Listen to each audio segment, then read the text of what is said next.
Oi, gente, meu nome é Christian Dunker, eu sou psicanalista, professor do Instituto de Psicologia da USP e eu tenho um canal no YouTube, o Christian Dunker, onde eu respondo perguntas sobre psicanálise, sobre filosofia, sobre psicopatologia, cinema, política.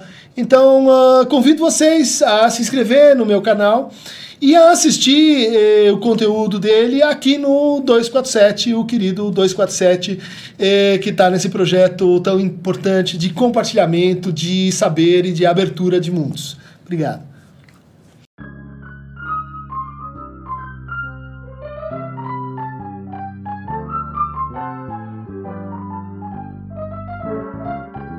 Bem-vindos ao nosso canal YouTube com Falando Nisso de hoje e a pergunta de Samuel Vinícius. Olá, professor, tudo bem? Gostaria que você falasse mais a respeito de um dos ensaios de Freud, o infamiliar ou estranho, das Unheimliche, que inclusive a editora Autêntica vai publicar em sua coleção de obras incompletas, na qual você participa no pós-fácil.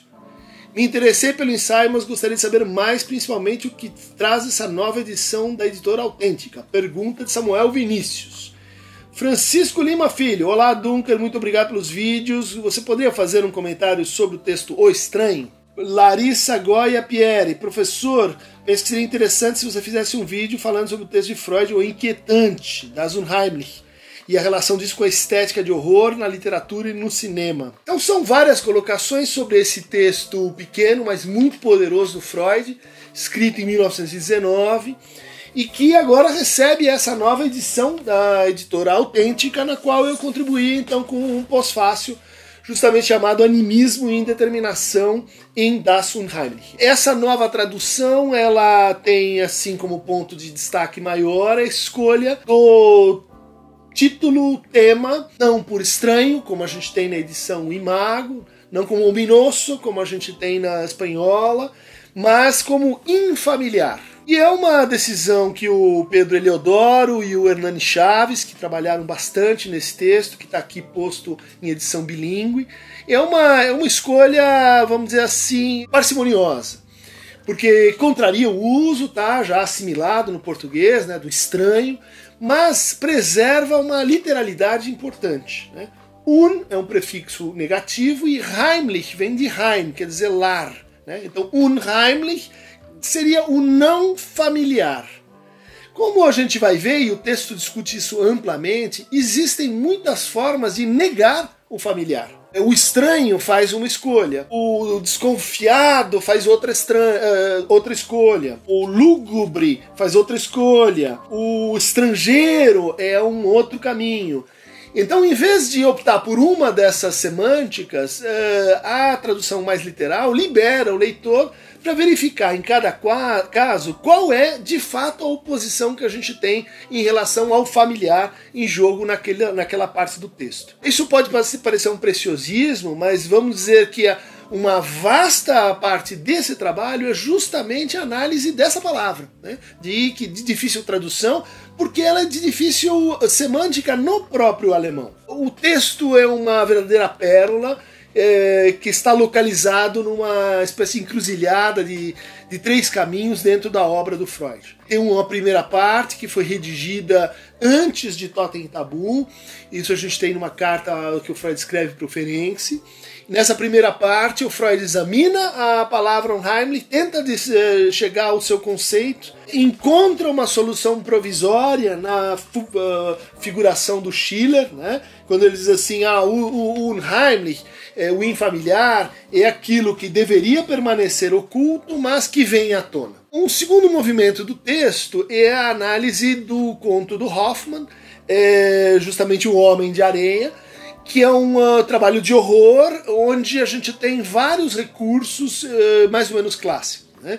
A gente tem uma primeira cena que se passa na infância do Copélio, quando tem o Copélios, e que é um sujeito meio misterioso, talvez associado com a morte do pai do protagonista, e que figura e dá encarnação para uma um ente mítico chamado o Homem de Areia, que vem jogar grãos de areia nos olhos das crianças que não querem dormir. Isso fica como uma lembrança infantil, e a segunda parte desse conto, que também está traduzido aqui nessa edição, mostra esse personagem infantil revivendo aspectos dessa história, com personagens trocados, em torno então da visualidade, do lugar dos olhos, o papel, vamos dizer assim, da explosão que acontece à noite, o papel do que se passa fora do alcance das crianças, seria a sexualidade, e essa segunda parte está, vamos dizer assim, assimilado a um universo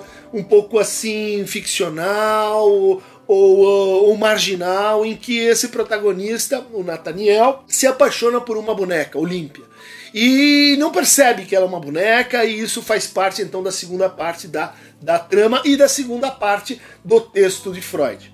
Disso ele vai intuir várias consequências assim para as negações que compreendem a noção de familiaridade e de infamiliaridade, né? Por exemplo, né, então o familiar ele pode se externalizar tanto na noção de casa, de privacidade, de intimidade, e nesse sentido se opõe à floresta, à rua, ao estrangeiro, ao público, mas também o Heimlich está do lado da confiança, da proximidade, e que, portanto, se opõe à distância, aquilo que fica como nosso objeto de desconfiança. Terceira série de oposições coloca o familiar do lado do que permanece oculto, só pertence a alguns, e o estranho, ou Unheimlich, do lado daquilo que aparece revelado surpreendentemente para todos. A quarta oposição se dá então entre o familiar do lado do vivo, do animado, do humano, e o infamiliar do lado do morto, inanimado ou do inumano. Dizendo assim, parece simples, porque a gente tem uma série que pertence ao Heimlich e outra série que pertence ao Unheimlich. Só que quando o Freud vai checando essas oposições, ele percebe que sempre a gente tem um termo que parece derivar de um lado para o outro, e do outro lado para um lado. De tal maneira que as relações entre o familiar e o estranho se instabilizam ou se indeterminam.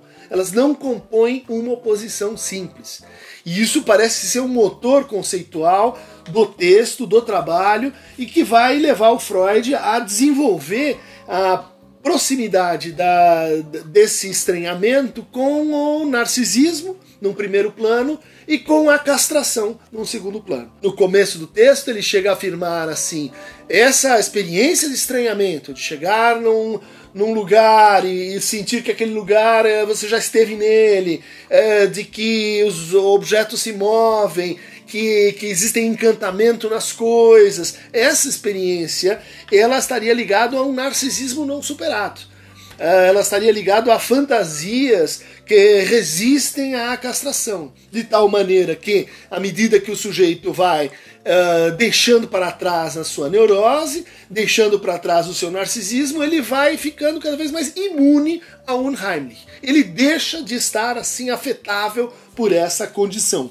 O que eu trago nesse comentário é mostrar como na terceira parte desse texto o Freud parece rever algumas premissas que ele associava justamente ao narcisismo, premissas que o ligavam com o animismo. E, portanto, esse texto poderia ser lido como uma espécie de contraface, como uma espécie de alternativa à antropologia contida em Totem e Tabu.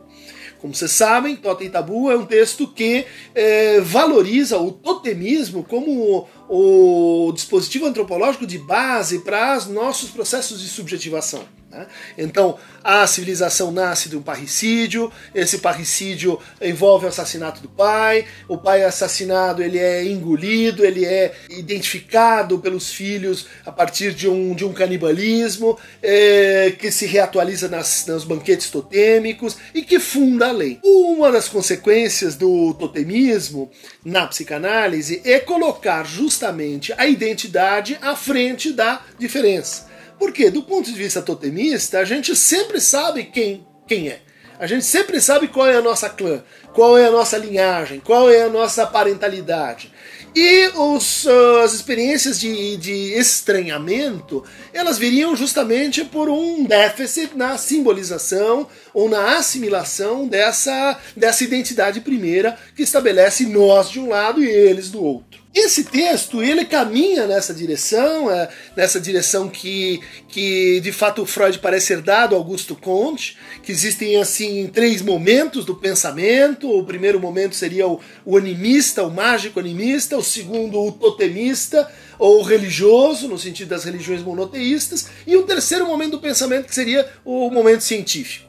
Então a gente poderia associar isso com etapas do desenvolvimento do sujeito. A infância ligada ao animismo, ao narcisismo infantil, a neurose ligada ao totemismo, como o Freud defende no retorno do totemismo na infância, assim que ele interpreta o caso do pequeno Hans à luz de Totem e Tabu, e a psicanálise nesse terceiro momento em que a gente se emanciparia da vinculação religiosa, da infiltração religiosa contida no Totem, e, portanto, nas restrições geradas pelo tabu. Esse esquema funciona nas 2 primeiras partes do texto do Unheimlich, mas não funciona tão bem na terceira parte. Quando o Freud começa a testar essa sua ideia, né, de que existe no estranhamento um retorno recalcado, e a descobrir que nem tudo no estranhamento é retorno. Há um tipo de repetição que ultrapassa a lógica do retorno recalcado e que conecta esse texto com o texto subsequente, de 1920, que marca uma revisão da teoria das pulsões, que é além do princípio do prazer. Por um lado, Unheimlich está ligado a esse prenúncio da pulsão de morte, anunciado aqui pelo tema da repetição. Ele está ligado à teoria das negações, conforme o texto de 1925, né, a negativa, e ele está ligado, essa é uma proposta que eu ponho aí para a gente discutir, a uma espécie de revisionismo do totemismo pelo próprio Freud. Quando ele começa a argumentar que existem sim formas poéticas de estranhamento, formas que colocam, vamos dizer assim, um conflito de julgamentos e não simplesmente assim uma recusa da realidade como referência para essa experiência do estranhamento. Eu acho que a gente aqui tem uma matriz próxima do que Viveiros de Castro vem trazendo para a gente em termos do animismo perspectivista. A gente tem uma matriz aqui que vai pensar de forma invertida.